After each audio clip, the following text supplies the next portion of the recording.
brought to you by Technosport.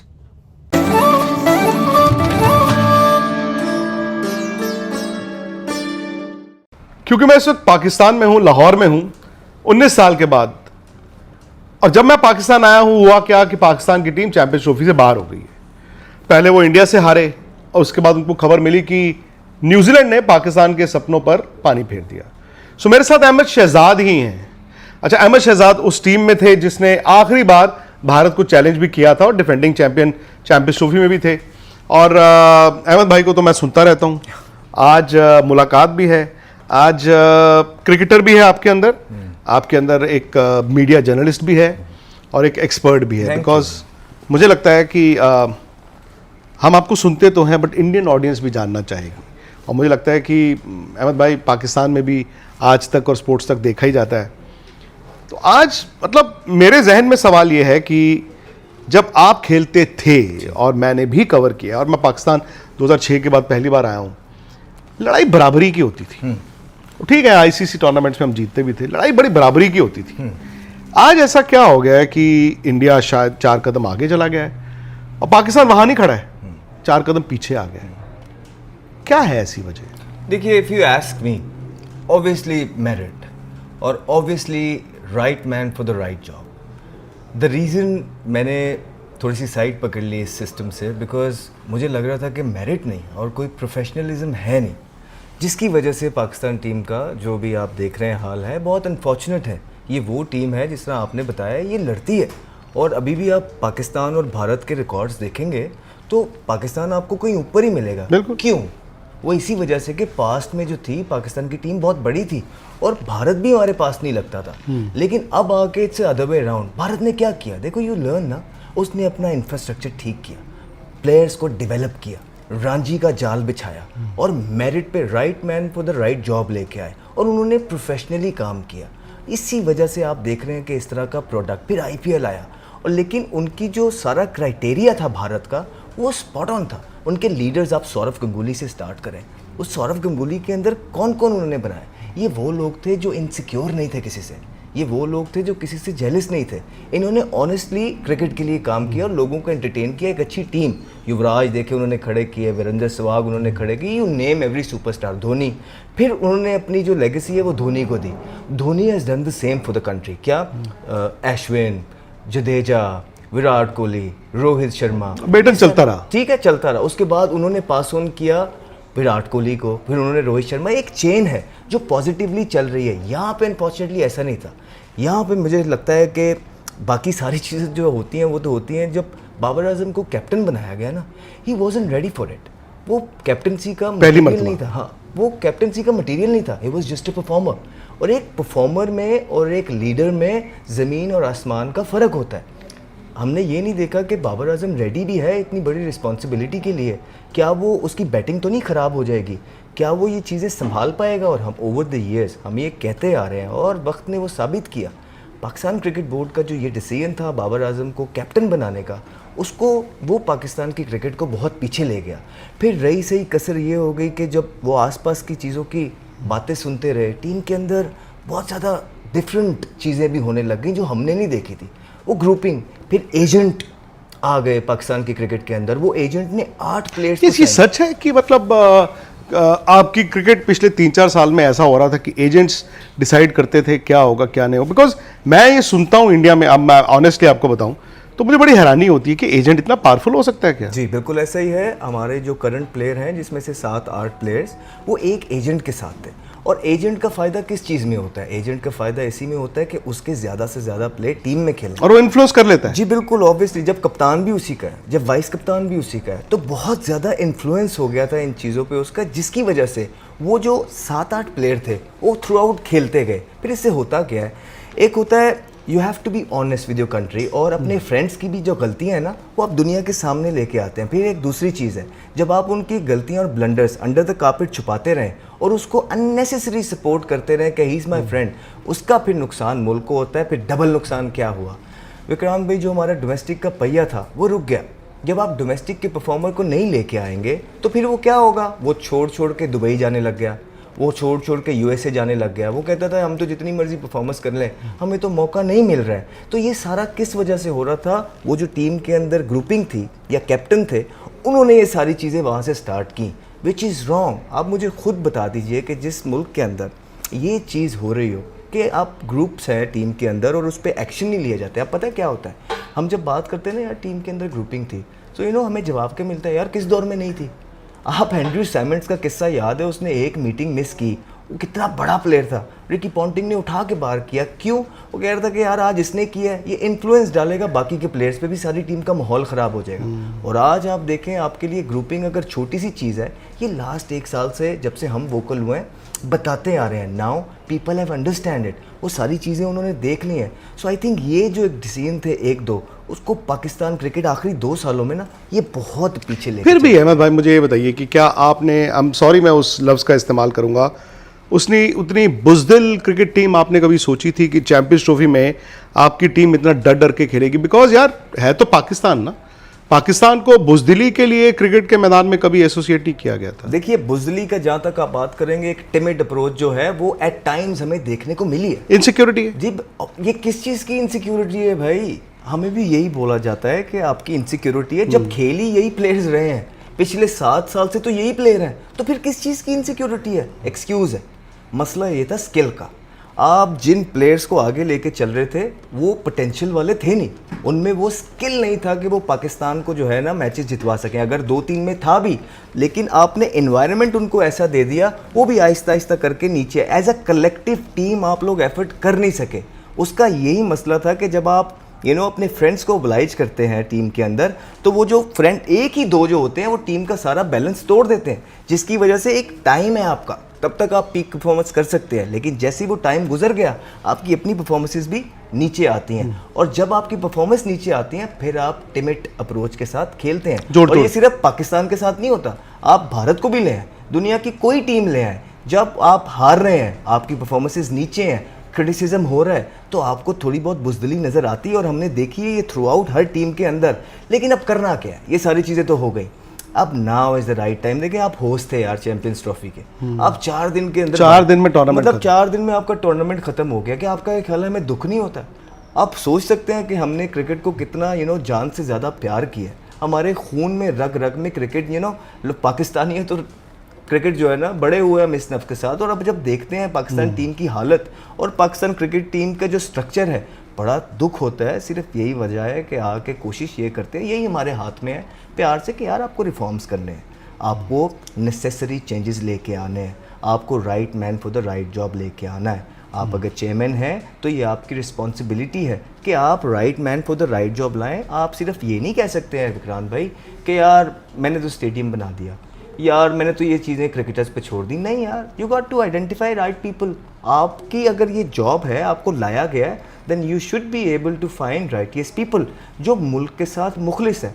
अब मसला ये आ जाता है कि वो यहाँ पे भी एक वो ग्रुपिंग है जो बाहर वाले चेन है, वहाँ पे भी कुछ आध प्लेयर्स हैं जो आपको बार बार वही नज़र आ रहे हैं, जो फॉर्मर प्लेयर्स, जी आपको बार बार वही नज़र आ रहे हैं सिस्टम में। उनसे आगे सिस्टम देख नहीं पा रहा है, उनसे आगे को सिस्टम शायद नज़र नहीं आ रहा है। तो ये सारी चीज़ें हैं कि जब आप ट्राइड एंड टेस्टेड लोगों को बार बार ला के ओबलाइज करेंगे डिफरेंट स्पेसिस के अंदर, तो आप किस तरह तरक्की चाह रहे हैं? मुझे तो नहीं पता कि इस तरह रिफॉर्म्स होते हैं और तरक्की होते हैं। I think now is the high time कि आपकी टीम का जो इस टाइम हाल हो गया वह उसको सीरियसली लेना है, मिल के बैठना है और बुलाना है लोगों को। आपने पूछना है राइट लोगों को, वो लोग जो किसी एक ग्रुप का हिस्सा हैं या सिस्टम का हिस्सा बनना चाहते हैं या जॉब सीकर्स हैं, उनको नहीं, जो आपको लगता है मुल्क के साथ प्यार करते हैं, नॉलेज वाले हैं और जो फ्री में भी आके मुल्क के लिए काम करने के लिए तैयार हैं, उन लोगों को आप लेंगे। अच्छा, मैं चूंकि मैं जानता हूँ आप जब क्रिकेट खेला करते थे,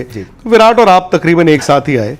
मतलब उस टाइम पे तो ये भी कहा जाता था कि विराट और आपको कंपेयर भी किया जाता था, लुक्स में भी और फिर क्रिकेट में भी। शायद कुछ साल पहले हम सब ने भी गलती की। मैंने भी कहा कि जिस रास्ते पे विराट चल के मंजिल तक पहुंच चुके हैं, शायद बाबर उस रास्ते पे चल रहे हैं।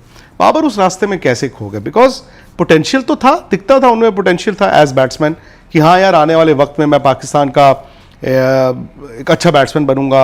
आपने कप्तानी की बात की, शायद मेरा ही मानना है कि कप्तानी जब उनको ले ली गई और फिर दोबारा उनको कप्तान बनाया गया, शायद वो उन्होंने गलती की, बिकॉज आपकी टीम में अगर पावर स्ट्रगल हो गया, भाई मैं तो मानता हूँ 3 महीने में आपको चोट लगे, वो घाव नहीं होता, आपको कप्तानी से हटाया गया, आप 3 महीने में आपने कप्तानी ले ली, मैं तो उसको भी मानता हूँ। बट पहले उनकी बैटिंग को क्या हुआ? और ये जो डिबेट मैं कभी बाबर वर्सेस विराट नहीं करता था, मैं ये करता था हमेशा कि जहां विराट हैं क्या बाबर वहां जा सकते हैं?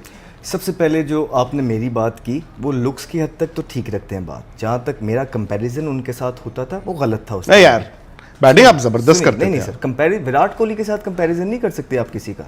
वो एक लेजेंड ऑफ द गेम है, उसने पूरी दुनिया के अंदर अपनी बैटिंग से लोगों को एंटरटेन किया है। आप उसको जो सेक्रीफाइसेस, जिस तरह की वो ज़िंदगी जीता है, जो वो खाता पीता है, उस तरह करके तो दिखाओ। जितनी वो बातें सुनता है, इतनी परफॉर्मेंस करके भी फिर भी आप प्रोफेशनल रह के तो दिखाओ, उसका कंपैरिजन नहीं है। जहाँ तक आप बाबर की बात कर रहे हैं, हमने आपको बोला था कि वो आप सबसे पहले जब किसी को लीडर बनाते हैं, आप देखते हैं कि वो कैप्टनसी या लीडरशिप मटेरियल है कि नहीं है, क्या वो ये सारे टोल बर्दाश्त कर पाएगा कि नहीं पाए। वो नहीं कर पाए ना, वो फेल हो गए, क्योंकि कैप्टनसी आसान नहीं है। आपने प्रेस को भी फेस करना है, आपने अपनी परफॉर्मेंसेस भी देखनी है, आपने प्लेयर्स को भी खुश रखना है, आपने यंगस्टर्स को ग्रूम करना है, आपने जो क्रिटिसिज्म का सामना करना है, आपने पाकिस्तान क्रिकेट बोर्ड को भी कन्विंस करना है, फिर उसके बाद आपने कमर्शियल्स भी करने हैं, फिर आपने जाके कहीं अपने फ्रेंड्स को भी जो है ना लेके चलना है, फिर आपने कहीं परफॉर्मेंस, तो वो इसमें प्रोसेस में पीछे रह गए। आपका कंसिस्टेंट रहने का ना एक प्रोसेस होता है जिसमें आपने दुनिया के साथ साथ मूव करना होता है, इनोवेट करना होता है कि दुनिया किस तरफ जा रही है, मेरे में किस चीज़ की कमी है। वो सारा फोकस जो है, जिस तरह आप बड़े प्लेयर, अभी आप सचिन पाजी की बात कर रहे थे, इस तरह पाकिस्तान के अंदर भी जो है इस तरह के प्लेयर मौजूद है, यूनुस खान वगैरह, ये बड़े थॉरो प्रोफेशनल लोग थे जिन्होंने पाकिस्तान को बड़ा सर्व किया और एक अच्छे वर्क एथिक्स के साथ। तो ये कहीं ना कहीं जब मिस हो जाती है ना चीज़ें, फिटनेस आपकी नीचे रह जाती है, तो वक्त के साथ साथ आप मूव नहीं करते हैं, फिर पीछे रह जाते हैं। उन्होंने कंसिस्टेंटली परफॉर्मेंस कर रहे थे, लेकिन जिस टाइम उनको लाया गया वो तब भी स्लो खेलते थे, लेकिन उनको बनाने के लिए मिकी आर्थर ने, सरफराज ने, वो T20 में 19वें ओवर में भी सिंगल लेते थे तो उनको अप्रिशिएट किया जाता था। लेकिन जैसे ही उनकी स्क्रूटनी स्टार्ट हुई, उनसे एक्सपेक्टेशंस बढ़ गई, तो वो, क्योंकि इम्प्रूवमेंट नहीं थी, वो करना चाह रहे हैं, अब वो मुल्क के साथ या दुनिया के साथ बढ़ना चाह रहे हैं, लेकिन अब वो कैपेसिटी नहीं है। आपने वो प्रैक्टिसेस जो करनी थी, जो सेक्रीफाइसेस पिछले 3-4 साल में करने थे to be able to linger around with the world, आप नहीं कर पाए। आपके पास वो लॉफ्टेड शॉट नहीं है, वो डंड नहीं है आपके पास, वो मसल नहीं है, आप वो अपने ही एक शेल में अभी तक। फिर हुआ क्या, प्रेशर डेवलप होता रहा, कप्तानी से गए, फिर कप्तानी से ले आए गए, फिर कप्तानी से उतारा गया। T20 में सारी दुनिया बोल रही है कि पीछे रह गए हैं, वो शॉट्स नहीं है। टेस्ट में उनको एडजस्ट करने की शुरू से मिकी आर्थर ने कोशिश की, कभी चौथे पे खिलाया, कभी 5वें पे खिलाया, कभी तीसरे पे खिलाया। उसके बाद एक मैन ऑफ द मैच है उनका 56 टेस्ट मैच में, वो पीछे रह गए। पिछले 22 इनिंगों में उनका एक 50 भी नहीं था, उनको एक्सटेंडेड रन दिया गया, वो पीछे रह गए। फिर ये वो फॉर्मेट था विक्रांत भाई जिसको वो ओन करते थे, ODI, आई थिंक उसमें बड़े कंसिस्टेंट थे। And to be able to field for 50 overs and to be able to bat 35 to 40 overs in almost every other game, it's not easy. ये आपका पेशेंस, फिटनेस, टेम्पमेंटल फिटनेस, आपकी ये सारी चीज़ें test करती है, वो करते थे। लेकिन अब आपके सामने ये वो फॉर्मेट है जिसको वो ओन करते थे, लेकिन अब वहाँ भी उनका बल्ला उनसे रूट गया है। और हालात इस तरह है कि जो इन्वेस्टमेंट पाकिस्तान ने उन पे की थी वो इसलिए की थी कि ये लोग ICC के इवेंट्स जितवाएंगे। 7 से 8 इवेंट्स हो गए। ये पूरे का पूरा जो ग्रुप है या जो वो प्लेयर्स, जो सीनियर प्लेयर्स हैं पाकिस्तान क्रिकेट टीम के अंदर, ये 7 से 8 इवेंट्स खेले हैं और पाकिस्तान को कुछ भी जितवाने में आई थिंक पाकिस्तान एक फाइनल खेला है 2022 में T20 का, 21 में आप सेमीफाइनल खेले हैं मेरे ख्याल। उसके अलावा हालिया जो बड़े टूर्नामेंट्स हुए हैं शायद पाकिस्तान नॉकआउट्स में भी नहीं गया है। सर देखिए, आप जो फाइनल में भी पहुंचते हैं या आप सेमीफाइनल भी खेले, उसमें कितनी दफ़ा ऐसा हुआ है कि अल्लाह करे वो जीत जाए, कुदरत का निज़ाम, वो बाहर हो जाए, अल्लाह करे उस मैच में बारिश हो जाए, अल्लाह करे उस दिन वो टीम ही ना आए, और वो होता गया 1-2 दफ़ा तो आप हो गए। लेकिन लॉन्गर रन में आपको कंसिस्टेंट रहना है, आपको अपनी टीम बनानी है, गलतियों से सीखना है। तो जो टीमें, जो प्लेयर्स अपनी गलतियों से सीखते नहीं हैं और सिर्फ उस तरह के डिसीजंस लेते हैं मीडिया पे आके जो मीडिया फ्रेंडली हो, बजाय कि to be able to improve themselves और गेम ऑन डालें, वो हमारे प्लेयर्स करने में नाकाम हुए। और अब इन सब की जो परफॉर्मेंसेज है ये अपनी पीक की क्रिकेट खेल गए हैं। मुझे ये नहीं समझ आया कि मैं आपका सुनता था मीडिया में कि जी बाबर को कन्विंस किया जा रहा है कि प्लीज़ ओपन कर लो वर्ल्ड कप में। मेरा ये मानना है कि नंबर 3 का बैट्समैन जो T20 में ओपन करता है उसके लिए तो ओपन करना मलाई होनी चाहिए ना। आप रिलेक्टेंट ओपनर क्यों हैं? और अगर आप रिलेक्टेंट ओपनर थे तो क्या पाकिस्तान को फिर उनको ऊपर भेजना चाहिए था या फिर 3 नंबर ही छोड़ देते? नहीं देखिए ना, उसमें भी एक टाइम है ना विक्रांत भाई, अगर तो आपके पीछे फॉर्म लगी हुई है तो वो जो मसल मेमोरी आपकी ओवर द इयर्स डेवलप हुई हुई है कि जैसे ही ओडीआई का नाम आता है वो सारी चीज़ें टेक ऑन कर लेती हैं, टेक ओवर हो जाती हैं, आपकी रूटीन रजीम वो सारा याद करता है। उसने सब कुछ हट के किया ना, फिर ये चीज़ें चैलेंजेस तब इंसान लेता है जब आपके बैक के पीछे परफॉर्मेंसेस लगी होती हैं। जब ऑलरेडी एक लड़के से परफॉर्मेंस ही नहीं हो रही है, उसकी बॉडी लैंग्वेज ही उस तरह की नहीं है, उसकी शक्ल से भी जो है ना सारी चीज़ें नज़र आ जाती हैं, फिर उसको आप एक एडिशनल रोल देते हैं, वो थोड़ा सा बजाय कि आप उस प्लेयर के जो आपकी बैकबोन रहा है पास्ट के अंदर उसके लिए आसानी पैदा करें, आप उसको और मुश्किल करके दे रहे हैं क्योंकि वो अपनी एक जो चीज़ नॉर्मल कंफर्ट जोन था उससे निकल के एक चीज़ कर रहा है। तो यहाँ पे थोड़ी सी गलती होगी, अदरवाइज इसमें कोई बुराई नहीं थी। मतलब वैसे भी तो दूसरे ओवर में अंदर ही होते थे। हाँ, नंबर 3 मैं कहता हूँ सचिन तेंदुलकर 100 इसलिए बने बिकॉज उनको ओपन करने को मिला, सौरव गांगुली को ओपन करने को मिला, रोहित शर्मा को ओपन करने को मिला। ये तो एक तरह से मेरा मानना है प्रिविलेज है, ब्लेसिंग एंड डिस्गाइज। एग्जैक्टली, ये तो प्रिविलेज है आपके लिए। रिजवान की कप्तानी, देखिए if you ask me, ground के अंदर फिर भी थोड़ी बहुत उनकी कैप्टनसी ठीक है, बट अगेन क्या वो यंगस्टर्स को ग्रूम कर पाएंगे? क्या उनके पास उस तरह का विजन मौजूद है? क्या वो मीडिया को सही तरीके से हैंडल कर पाएंगे? क्या उनकी अपनी परफॉर्मेंस इस तरह की है कि वो मॉडर्न डे क्रिकेट खेल पाएँ? क्या वो डोमिनेट कर पाएंगे दुनिया को? सो ये सारे क्वेश्चंस मार्क अपनी जगह मौजूद हैं क्योंकि इस आईसीसी के इवेंट में हमने देखा, देखिए वो कहते हैं कि टीम एक यूनिट होना चाहिए। 6 महीने से रिजवान एक टीम को लेके चल रहा है, 7 महीने से कि हम टीम बना रहे हैं ना उन्होंने यंगस्टर्स ठीक तरीके से यूज़ किए। हम बता चुके हैं वो कौन कौन से यंगस्टर्स थे, उनको अपॉर्चुनिटी नहीं दी जाती। जो चौथे का प्लेयर है उसको 6वें में सेट करने की कोशिश कर रहे हैं, खुद अपनी जगह छोड़ नहीं रहे। उसके बाद जो ओपनर नहीं है उनको ओपनर बनाने की कोशिश कर रहे हैं। और फैसल अकरम को लेके गए, स्पिनर आपके पास था नहीं, उसको 7-7 ओवर करा के हटा दिया जाता है। सुफियान मुकीम को आप जो है ना मिलर के आगे छोड़ते हैं, वो 4 छिक्के मार देते हैं, आप हाथ उठा लेते हैं।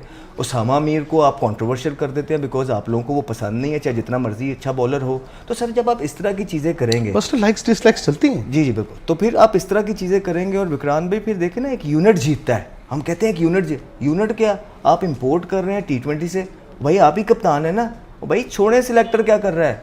मैं अगर कप्तान हूँ मैं अपना जिम्मेदार खुद हूँ, मुझे नहीं परवाह कि सिलेक्टर ये कह रहा है वो कर रहा है। भाई मैं कहूँगा कि सारी चीज़ों का आंसरेबल मैं हूँ, आप ये क्या कर रहे हैं? ये मेरी टीम है, ये टीम खेलेगी। तो अभी जो टीम ये लेके गए हैं 5 प्लेयर तो इन्होंने इंपोर्ट किए हैं। एक ऑलराउंडर फ़हीम अशरफ, उनको वो ले आए, सारी इन्वेस्टमेंट करते रहे वसीम जूनियर पे, सारी इन्वेस्टमेंट करते रहे अब्बास अफरीदी पे, in the end of the day वो किसको लेके आमिर जमाल पे करते रहे, वो ले आए फ़हीम अशरफ को। फिर सारा मतलब बोल बोल के मर गए कि यार आप देखो आपको स्पिनर चाहिए, आप एक स्पिनर के साथ जा रहे हैं, आप कर ये रहे हैं, बैटिंग लंबी करते हैं कि बैटिंग पे चीज़ें ना पड़ें। और नहीं यार, अगर आपके मुल्क के अंदर उस तरह के ऑलराउंडर्स मौजूद नहीं है जो आपको चाहिए, तो फिर आप अपना फॉर्म ऑफ प्ले चेंज करते हैं, अपना विनिंग स्ट्रेटजी चेंज करते हैं, जो अवेलेबल रिसोर्सेज हैं उसके साथ एक विनिंग स्ट्रेटजी बनाते हैं। फिर वो जिस तरह के देखें ना जो एक्सक्यूज़ दे रहे हैं, जो कैप्टनसी भी उन्होंने की है आप लोगों के सामने, फिर एक्सक्यूज़ क्या दे रहे हैं? देखिए जी, वो जडेजा भी तो है, वो ऑलराउंडर है, वो अक्सर भी तो है वो, और मेरे भाई वो बॉलिंग ऑलराउंडर हैं, वो पहले बॉलर हैं पूरे, उसके बाद उन्होंने अपनी बैटिंग इंप्रूव की है। आपके जो खुशदिल शाह और सलमान अली आ गए, ये बैटिंग ऑलराउंडर हैं, ये बैट्समैन है उसके बाद बॉलर हैं। और आप देख लीजिए कि जहाँ जहाँ पाकिस्तान ने स्ट्रगल किया है, मोस्ट ऑफ देम इसी वजह से किया है कि जहाँ पे उन्हें विकेट चाहिए होती थी वहाँ वो पार्टनरशिप डेवलप करवा देते हैं। आप न्यूजीलैंड के अगेंस्ट देख लीजिए, 3 आउट कर लिए, उसके बाद पार्ट टाइम ले आए। उसके पिछले मैच में आप देख लीजिए 2 आउट कर लिए, उसके बाद पार्ट टाइम आ जाते हैं। तो यहाँ पे पाकिस्तान ने स्ट्रगल किया है। फिर एक वाहिद टीम होगी पाकिस्तान की जो किसी ओपनर के साथ नहीं गई, जिसके पास एक ओपनर था बस, फ़खर, वो भी इंजर्ड हो गया। ये 3 ओपनर तो होते ही होते हैं ना। फ़खर की भी तो वापसी हुई है, पता नहीं ठीक पहले तो किन वजहों से हुई है बाहर और किन वजहों से वो अंदर आए हैं वो भी नहीं पता चला। तो सर उन्होंने एक ट्वीट भी कर दी थी जो पाकिस्तान क्रिकेट बोर्ड के अगेंस्ट थी। फिर एक मीटिंग हुई थी जिसमें उन्होंने एनओसी के लिए पाकिस्तान क्रिकेट बोर्ड के ही जो ऑफिशियल्स थे उनको कड़ी तनकीद का निशाना बनाया। तो इस वजह से उनको चीज़ों से बाहर रखा गया। अब मेरा मानना ये है, तो उनको माफ़ी दे दी गई। आप पर्सनल जंग बाहर से रखते हैं, जब आपको पता था कि आईसीसी टूर्नामेंट आ रहा है, आप उसको एक अच्छे फ्रेम ऑफ माइंड में तो रखते। पाकिस्तान ने वो भी नहीं किया, एंड टाइम पे आप उसको ले आए, वो तो बेचारे ने आके परफॉर्मेंस फिर भी कर दी, लेकिन क्या हमने अपना फ़र्ज़ निभाया एज अ मैनेजमेंट? उनको राइट फ्रेम ऑफ माइंड में रखा, थ्रू आउट बाहर किए रखा। फिर उसके बाद आप देखें साइम अयूब, हम इनको बोल रहे थे कि यार इसको अच्छे फ्रेम ऑफ माइंड में रखिए, वाइट बॉल क्रिकेट खिलाइए, आप इसको टेस्ट में ना डालिए। लेकिन मसला ये होता है कि जैसे ही कोई 2 मैचेस में परफॉर्मेंस कर देता है इधर, आप उसकी आपको कोशिश होती है उसको हर जगह आप यूटिलाइज कर लें और उसके पीछे पूरा सिस्टम छुप जाए। तो क्या हुआ, आपने उसको भी इंजर्ड करा दिया ना। हम बोल रहे थे ना करें, हमने सब ने बोला कि ये नहीं करें, आप उसको अच्छे फ्रेम ऑफ माइंड में रखें, वाइट बॉल के लिए, चैंपियंस ट्रॉफी के लिए प्रिजर्व, लेकिन किसी ने नहीं सुनी। एंड में आपका एक ही रह गया था, वो भी इंजर्ड हो गया। फिर आपने इमाम को 5000 किलोमीटर चलवाया, वो गए और जाके वो भी रन आउट हो गए दुबई जाके। तो फिर ऐसा ही होता है, ये सारी चीज़ें बिल्कुल प्लानिंग का फुकतान था। और प्लानिंग कौन करता है? कप्तान करता है ना। मुझे एक बात बताएं, आपकी जो बॉलिंग है, मतलब अहमद भाई देखिए, ये मैं 80s से देख रहा हूँ कि बॉलिंग आपकी ज़बरदस्त होती थी। दुबई में 2.5 साल पहले राहुल द्रविड़ ने एशिया कप में पाकिस्तान की बॉलिंग के बारे में बोला था कि यार, एक जुमला बोला था इनका, यार ये bowling it is too sexy. Bowler तो वही है, फॉर्मेट ही बदला है ना, 20 से आप 50 में ही आए हो। तो मैं एक पैटर्न देखता हूँ आपकी बॉलिंग में, मैं देखता हूँ कि नया बॉल अच्छा डाल देते हैं, 2 आउट भी कर दिए, चलो प्रेशर में भी है, फिर बीच में आपको विकेटें मिलती नहीं, फिर जब एंड के 10 ओवर होते हैं ये 120-20 खाते हैं।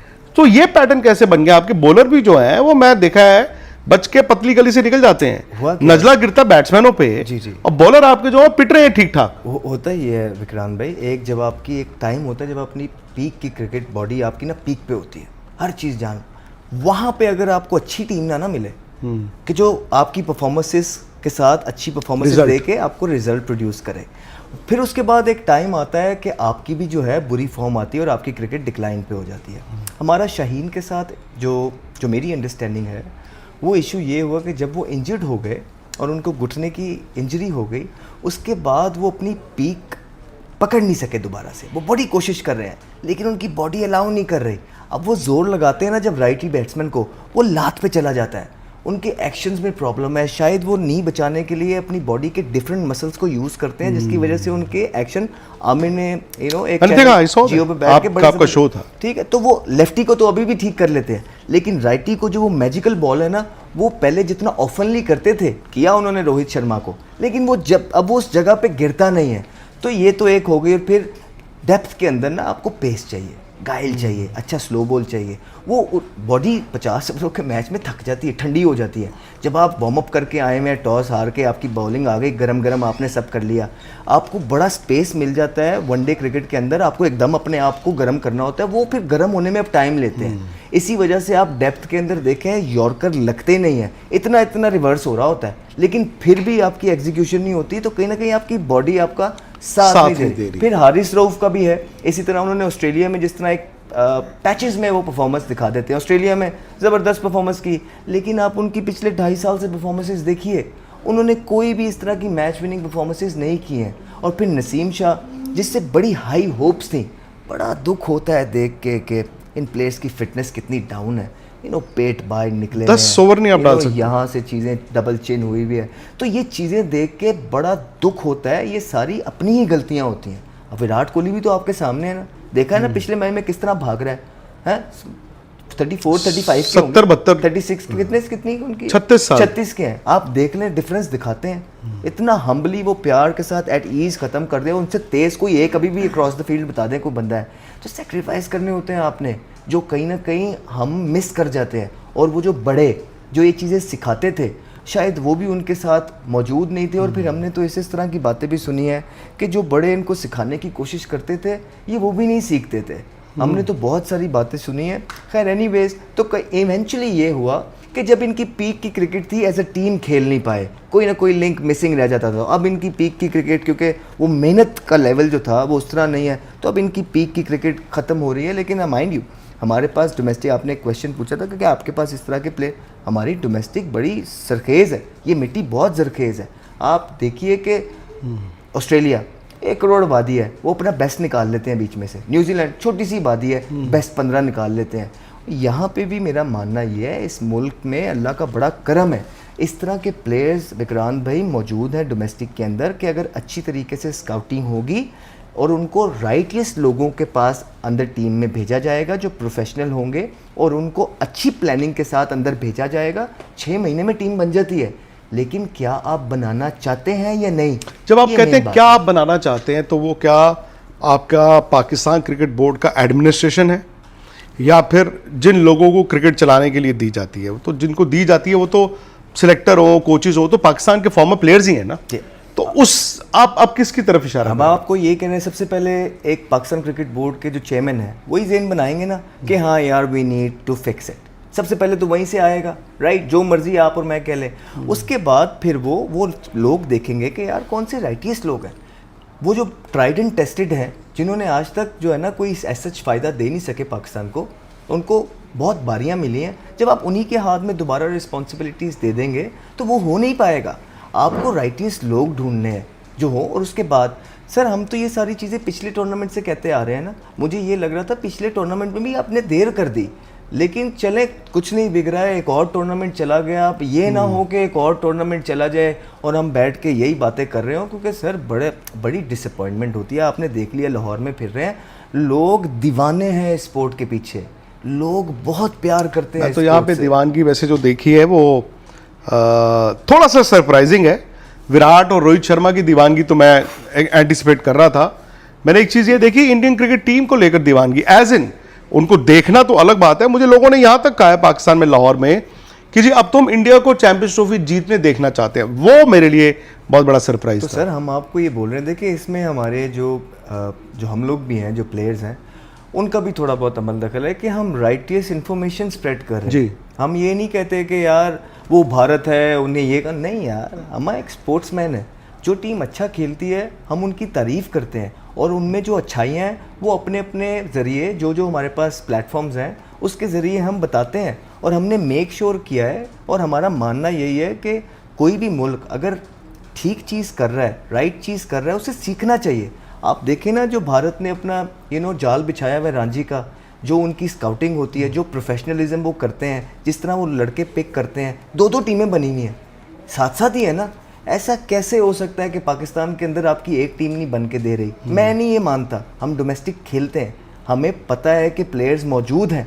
बस मसला ये है कि क्या राइट प्लेयर्स ग्रुपिंग से हट के जो मेरिट की प्लेयर्स हैं राइट लोगों को दिए जाएंगे, इंशाल्लाह ताला टीम बनती है। सर इंडिया जीत रहा है चैंपियंस ट्रॉफी, लगता है सर आपको? देखिए मेरी बात सुनिए, इंडिया पाकिस्तान के बाद मेरी फेवरेट टीम है। क्योंकि पाकिस्तान इसलिए, ये नहीं कि उनमें पोटेंशियल बहुत ज़्यादा है, पाकिस्तान इसलिए क्योंकि हमने मुल्क को रिप्रेजेंट किया है। एक वो पाकिस्तान का झंडा बड़े इस तरह हुए हैं। हम उन प्लेयरों में से हैं जो PSL के 2 मैचेस खेल के नहीं आए, 13 साल की उम्र से एक जर्नी गुजारी है। तो एक पाकिस्तानियत जो है वो तो अंदर है, वो नहीं मिट सकती। लेकिन looking at the current situation, Bharat से बड़ी टीम इस टाइम कोई नहीं है चैंपियंस ट्रॉफी वो। नहीं सर, नहीं है। चैंपियंस ट्रॉफी के अलावा भी देखिए, ऑस्ट्रेलिया के अंदर जो आप लोग हार गए हैं ना, वो अपने मुल्क में बहुत तगड़ा खेलते हैं, ठीक है, लेकिन आप लोगों ने भी एंड तक फाइट की है, ऐसा नहीं है।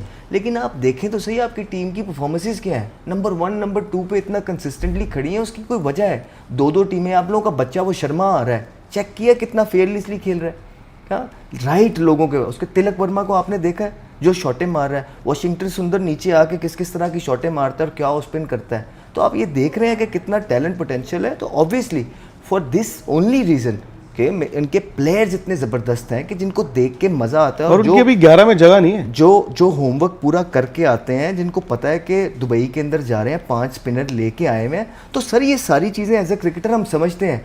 इस वजह से देखते हुए उनके प्लेयर्स की पोटेंशियल, उनका हार्डवर्क, उनकी करंट फॉर्म, जो भी इंग्लैंड को उन्होंने 8 मैचों में से 7 हराए हैं वाइट बॉल के अंदर, वो देखते हुए भारत जो है मोस्ट फेवरेट जो टीम है इस चैंपियंस ट्रॉफी के अंदर है। न्यूजीलैंड भी अच्छी टीम है, न्यूजीलैंड के साथ लास्ट लीग मैच है हमारा। ऑन द गिवन डे मेरा ये मानना है कि कोई भी टीम थोड़ा सा बुरा खेल सकती है, अंडर प्रेशर आ सकती है। अगर न्यूजीलैंड के साथ दुबई के अंदर आप भारत के 10 मैच कराएंगे, भारत 7 जीतेगा। आप इस तरह देखा करिए हमेशा मैच को। एक मैच ऊपर नीचे तो कोई भी किसी से जीत जाता है। एक मैच में विक्रांत गुप्ता जितना भी प्लेयर होगा, हो सकता है वो बॉल मिस कर दे, कोई फलाना जितना मर्जी बॉलर होगा, हो सकता है उसकी बॉडी ना लगे, एज अ टीम आप परफॉर्म ना कर पाओ। लेकिन दुबई के अंदर जो रिसोर्सेज रोहित शर्मा के पास मौजूद हैं और जो रिसोर्सेज सेंटनर के पास मौजूद हैं, I am not taking away anything from Santner team, but Dubai की कंडीशन के हिसाब से भारत सबसे आगे है इस टाइम। आपके दोस्त हैं विराट कोहली, जी, क्या ज़बरदस्त बैटिंग कर रहे हैं। हमें आपने सवाल किया था ना कि बोला था कि फॉर्म के अंदर हैं, हमने आपको बोला था कि देखिए ये पाकिस्तान के मैच का एक तो इंतज़ार कर रहे होते हैं, फिर सही बात है। फिर एज ए क्रिकेटर हमने, क्योंकि उन्हें फॉलो करते हैं भारत के सारे मैचेस, तो जो इनिंग उन्होंने इंग्लैंड के खिलाफ खेली थी ना आखिरी मैच में 50 रन, वो उससे बड़ा कॉन्फिडेंस पता है क्यों आया कि देखने को ये मिलता है कि सिर्फ 50 स्कोर किया है, लेकिन जिन कंडीशंस में वो किए थे ना, मुझे एज एन ओपनर पता है कि भाई दोनों तरफ सीम हो रहा था, प्रॉपर सीम हो रहा था, और वहाँ पे ना सिर्फ उन्होंने वो टाइम विकेट बचाई, प्रोजेक्टेड स्कोर एक भी दफ़ा नीचे नहीं आने दिया।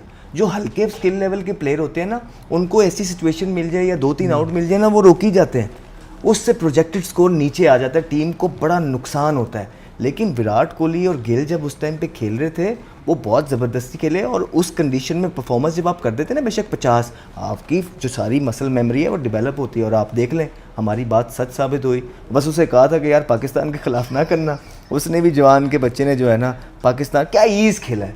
नहीं लो, रिजल्ट हम चाहते थे पाकिस्तान जीते ऑब्वियसली, लेकिन भारत जीता है, बेटर टीम थी, वो जीत गई। लेकिन किस ईज़ के साथ उसने क्रिकेट खेली है जवान के बच्चे ने, क्या वो भाग रहा था यार, चीता लगता है भागते हुए, मज़ा आता है उसको देखते हुए, अभी भी उसकी फिटनेस देखते हुए। कितना क्रिटिसिज्म हुआ रोहित पे, फलाने, रोहित ने अपनी गेम चेंज की नहीं, 80 बॉलों पे सेंचुरी की रोहित शर्मा ने, 80 बॉलों पे जब अभी पीछे की है उसने इंग्लैंड के खिलाफ। उसके बाद विराट कोहली देख लें, कहीं से लगा था कि वो आउट ऑफ फॉर्म है, नहीं, विद ईज कंट्रोल किया गेम को। ये होते हैं सीनियर प्लेयर्स, तो इसी वजह से हम उनकी तारीफ करते हैं, और कोई चक्कर नहीं है वैसे। नहीं, सही बात है, और ये बात आपकी सही है। मैं उस 100 को रीप्ले कर रहा हूँ जब आपसे बात कर रहा हूँ अपने माइंड में।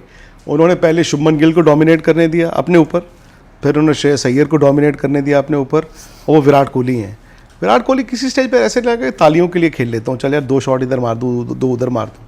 बिजनेस लाइक होता है ना, CEO ऑफिस गया है, शाम को दफ्तर बंद करके आना है, ये लो 100 और ये लो मैच। बस सर वो मतलब, और देखिए अपने आप को रोक के रखना। और फिर आप ये देखिए सर, एक कंट्रोल किया सारा, टीम को मैच जितवाया, एंड में जाके अपनी सेंचुरी की, कितना हम्बली। मतलब हमने इस तरह की सेलिब्रेशन अभी पीछे भी देखी हैं, देखते ही आ रहे हैं, पता नहीं क्या क्या ऊपर नीचे आसमान उठा देते हैं, 100 हो गया, ये हो जाएगा, वो मैं हूँ, ये उन्होंने कह दिया, दैट इज़ इट। खुशी थी एक उनके चेहरे पे।